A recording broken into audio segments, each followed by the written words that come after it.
अस्सलाम वालेकुम। Long term investment कैसे की जाती है उस हवाले से मैं इस चैनल के ऊपर काम करता हूँ। और आज की जो वीडियो है वो एक स्ट्रेटजी के बारे में मैं बता रहा हूँ आपको कि आपने लॉन्ग टर्म इन्वेस्टमेंट कैसे करना है। बेसिक चीज़ मैं सबसे पहले आपको बता देता हूँ, वॉच लिस्ट। सबसे पहले तो आपको वॉच लिस्ट बनानी है।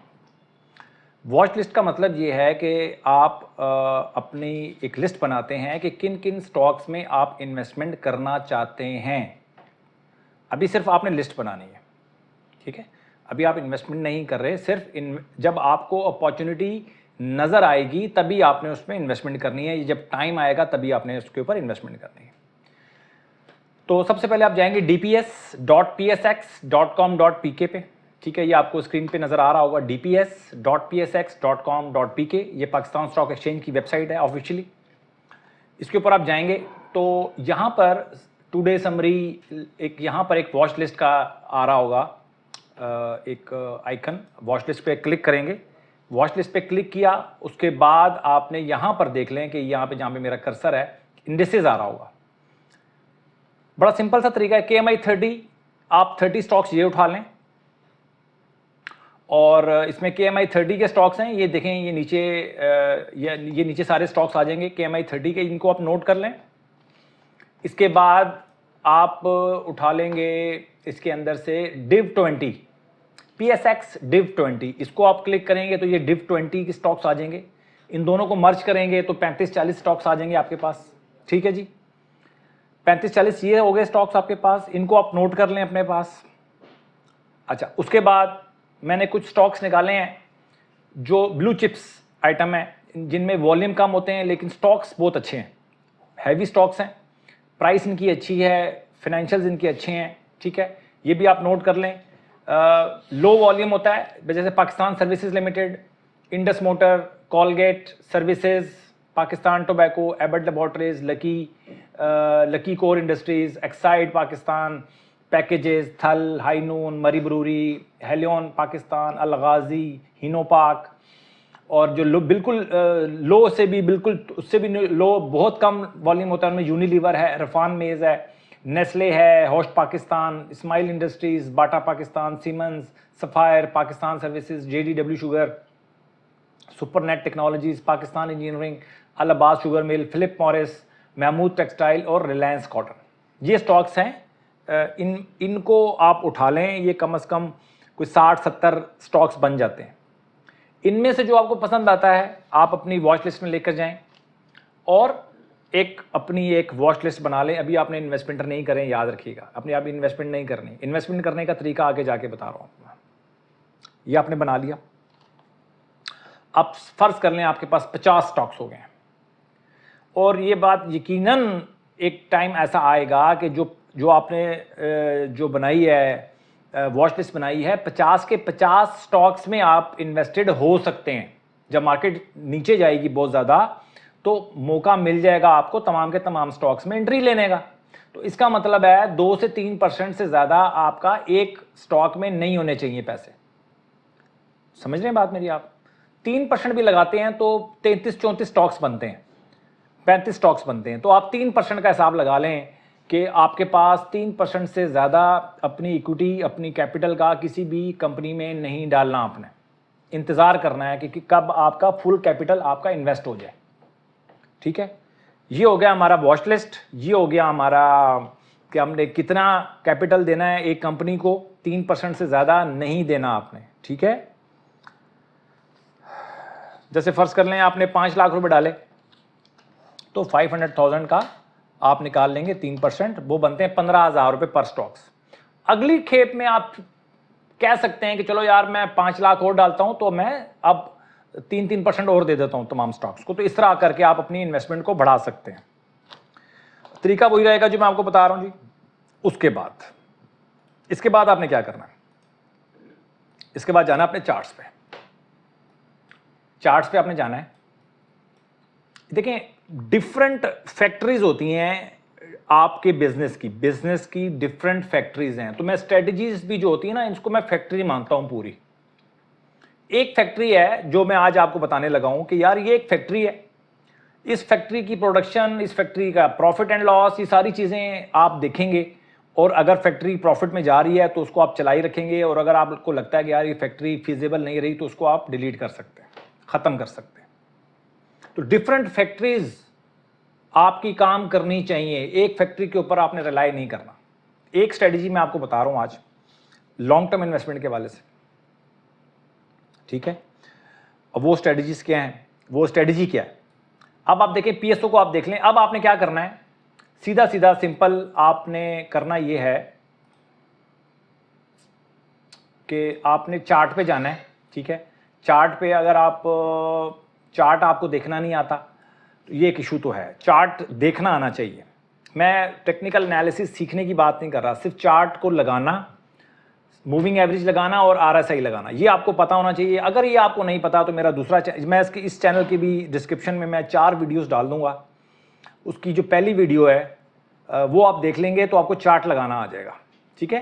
टीकेटी की जो वीडियोज़ है मैं उसका लिंक लगा दूंगा। तो पहली वीडियो 4 वीडियोज़ हैं, उसमें से आप एपिसोड 1 देख लेंगे तो आपको ये कम से कम मूविंग एवरेज क्या होता है ये लगाना आपको आ जाएगा।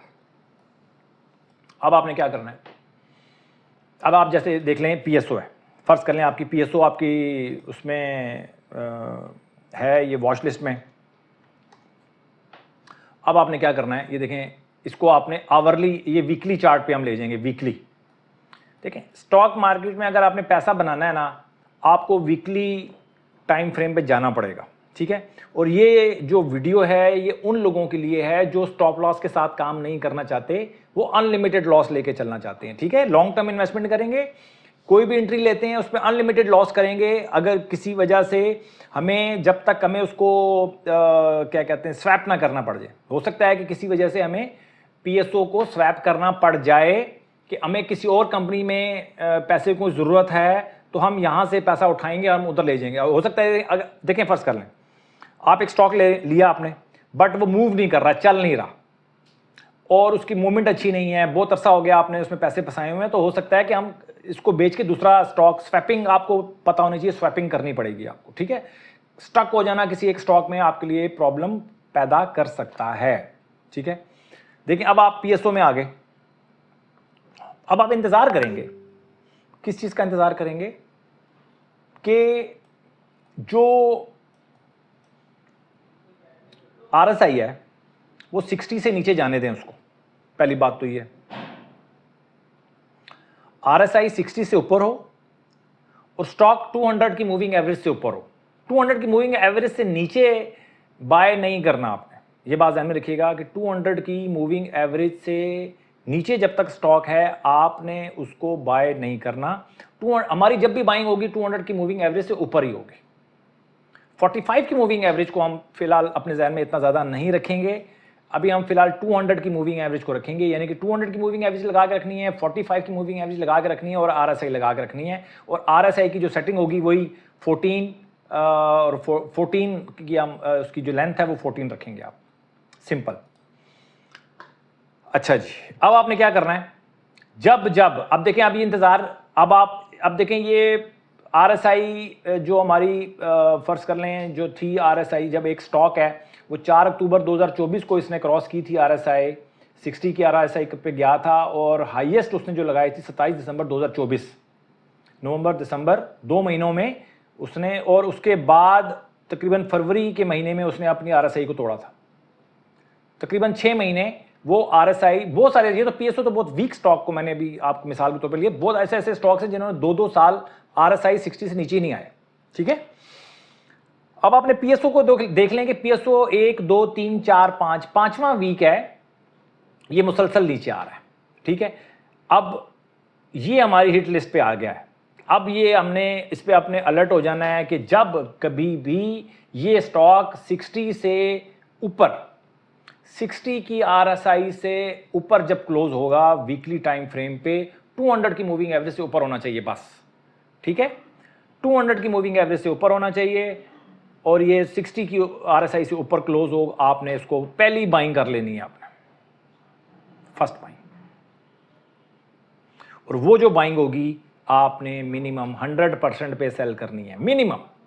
वैसे तो 50% मैं लोगों को कहता हूं ताकि लोगों को थोड़ा सा समझ में आ जाए, वो इस साइड पर राग़िब हो जाएं। वैसे नॉर्मली 100% पे आप सेल करेंगे तो आप अच्छी इन्वेस्टमेंट अपना रिवॉर्ड ले सकेंगे आप, ठीक है जी, अच्छा रिवॉर्ड ले सकेंगे। अगर वो 60s की 100%, हाँ 100% पे जाके हम डिसाइड करेंगे कि यार हमने इसको सेल कर देना है या 85% पे सेल करना है, 15% का रूम देंगे उसको आप, ताकि अगर वो राइड कर रहा है, स्टॉक ऊपर जा रहा है तो हम उसके साथ राइड करें। 15% का हिसाब किताब रखेंगे। अगर आपका स्टॉक 110% हो जाता है तो हम उसको 95% पे सेल करेंगे। अगर आपका स्टॉक 125% बढ़ जाता है तो हम उसको 110% पे सेल करेंगे। इस तरह करते करते हम स्टॉक को कोशिश करेंगे कि हम स्टॉक के साथ हम अपनी पोजीशन को बनाए रखें। एक दफा अगर आपने इस साइकिल को पकड़ लिया तो फिर आपके लिए मसला नहीं होगा।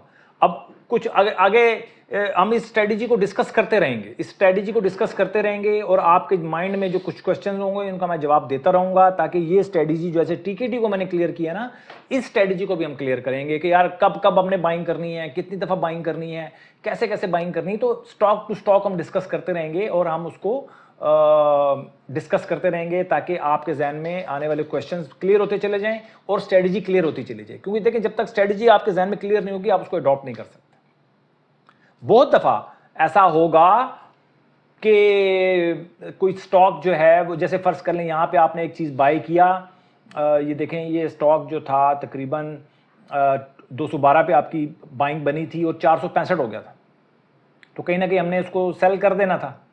सेल करने के बाद हमने इसको सेल किया 100% पे, नहीं भी सेल किया तो अगली बाइंग हम बना सकते हैं। ऐसा नहीं है कि हम नहीं बना सकते, अगली बाइंग भी हम बना सकते हैं। तो अगली बाइंग कैसे बनाएंगे वो हम बाद में मैं इसका जवाब दूंगा, बट पहली बाइंग आपने जो बनानी है अपनी वो ऐसी इसी तरह ही बनानी है। अब जैसे फर्स्ट करें साजगार की हम बात करते हैं, तो साजगार इंजीनियरिंग की हमारी बाइंग बनी थी इस पैटर्न पे या इस स्ट्रेटजी के थ्रू, तो 1360 पे बनी थी। तो 1360 का मतलब ये है कि 2720 पे जाके हमारा 100% हमारा स्टॉक हमारा टारगेट आएगा। तो ये था 2050 तक गया ये, ठीक हो गया। तो अब दोबारा हमने कहाँ बाइंग करनी है इसको भी हम देखेंगे और कैसे कैसे बाइंग करनी। देखें हमारी जो पहली बाइंग जो सबसे जो लोएस्ट बाइंग स्टार्ट हुई थी हमारी, वो हमारी स्टार्ट हुई थी तकरीबन कोई 146 पे, 146 पे। उसके बाद फिर हमें मौके भी मिले, ऐसा नहीं कि मौका नहीं मिला, उसके बाद हमें मौके भी मिले। 146 के बाद ये 441 हो गया। तो मौके मिलते रहते हैं। उसके बाद एक लंबी राइड चली, फिर इसको हम तो कोशिश करेंगे कि हम इसको लंबी राइड लेके चलें। और 442 इंटू 15% माइनस 375 लो लगा नहीं लगा, थोड़ा सा बचत हो गई थी। तो किसी जगह 15% टूटना ज़रा मुश्किल हो जाता है स्टॉक किसी भी स्टॉक के हवाले से। तो बहरहाल अभी फ़िलहाल मैं पहली बाइंग के बारे में बात कर रहा हूँ। उसके बाद हम कैसे इसको हमने कैरी करना है, एक लंबी स्ट्रेटजी है, एक सिटिंग में समझाना मुश्किल होगा। लेकिन पहला सबक आपके लिए यही है कि आपने वीकली टाइम फ्रेम को चूज़ करना है for long term investment. Daily time frame के ऊपर आपसे कोई भी स्टॉक काबू में नहीं आएगा, मुश्किल हो जाएगी। और क्या कहते हैं उसको,